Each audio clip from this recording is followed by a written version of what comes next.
Hey guys, it's Ashley from Master's Got Book Simon, and I am back with another wrap-up because I can. So this is going to be books 6 through 10. I am still behind. I have not caught up to the number of books I have read yet, but you know, I can, like I said in the previous video when I mentioned doing these, I can do them whenever I want. So I will get into the books that I read. Number 6 was The Devouring by Simon Holt. This is the first book in the Devouring series, and it is about these creatures called boars. They come in like the night, they feed on your deepest fears, and they're just scary. And our main character believes her brother has been like possessed or taken over by a boar, and so she kind of has to work real hard to save him. I ended up giving The Devouring a 4 out of 5. I thought it was fantastic. It was really creepy, really scary. It had nice gore. What you want in a scary book, really. You don't want some book that claims to be scary that's just weak.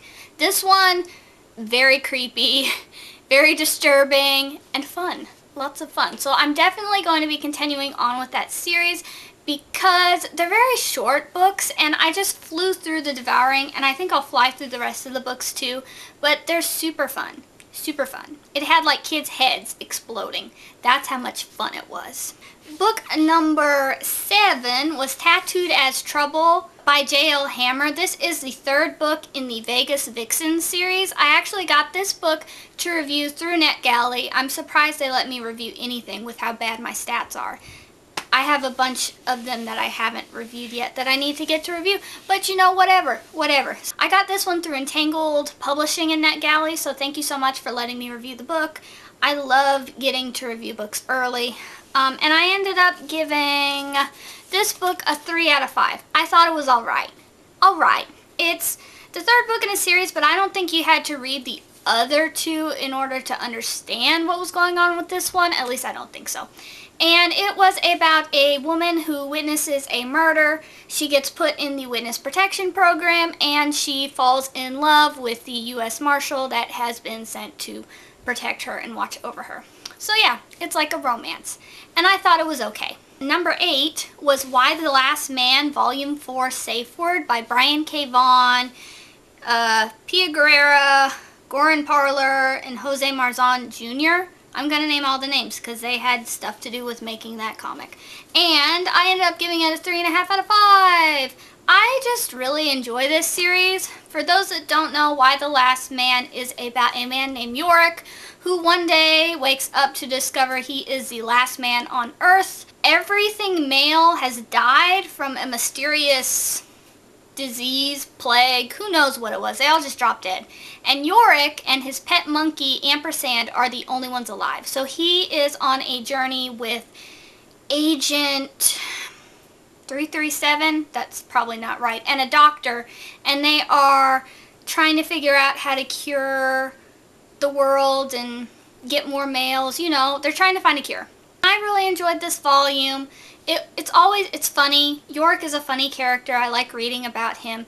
And the stuff that they go through is just crazy. Like, there's all these women that want to kill him. Everywhere he goes, a woman wants to kill him.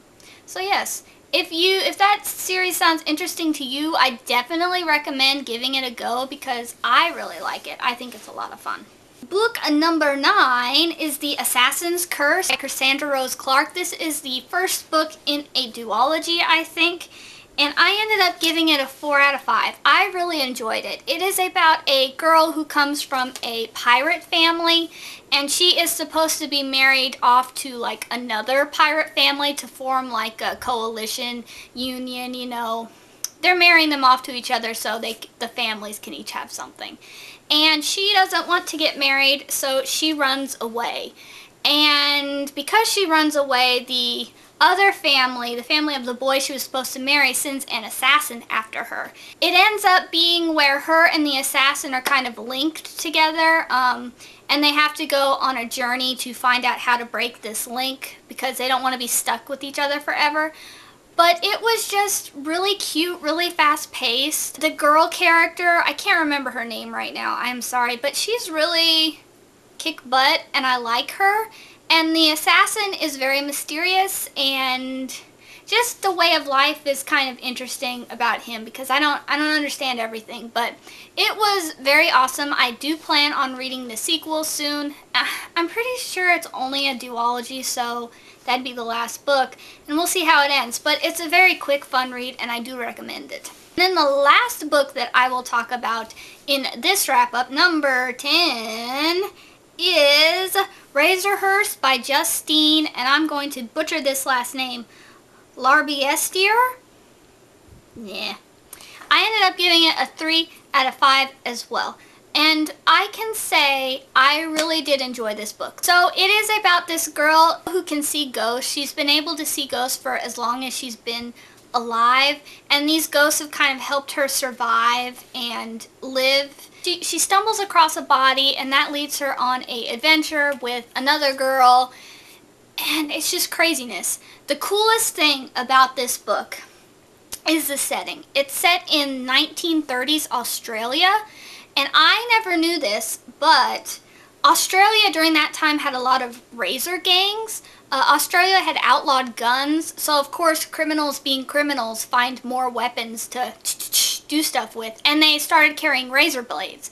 So there'd be all these criminals with scars across their cheeks and everything, and that was from being cut up by a razor. And then if the cops stopped them, they didn't have any guns, they'd pull out the razor and they'd say, oh, I just had this because I was going to shave my face or something like that. So, criminals. So yeah, it had a lot of gangs, it had a lot of prostitution, alcohol. It was just a really cool setting, and it's based on real history. So if you look up the razor gangs of Australia, you will find pictures, and it's just really cool. And one of our characters is also semi-based on a real lady. She was called the Angel of Death because every boyfriend she had died. That's happy thoughts for you, right? So I definitely recommend that book for just the setting alone because it's really cool to read about that time in history. The story was different. You don't really have one main character. It's like a bunch of characters and a bunch of really short chapters that talk about kind of different things, but it all comes together in the end. I don't know if I'm explaining that right, but I really did enjoy it. It was kind of a cool book. Those are my next 5 reads of 2016. I will be sure to do another one in the future. Yes. So if you guys have read any of those books or any of those books sound interesting to you, let me know in the comments below because I always do like talking about books. Obviously, or I wouldn't do this. Talk to myself to a camera, you know, whatever. So I will see you guys in the next video. Bye-bye.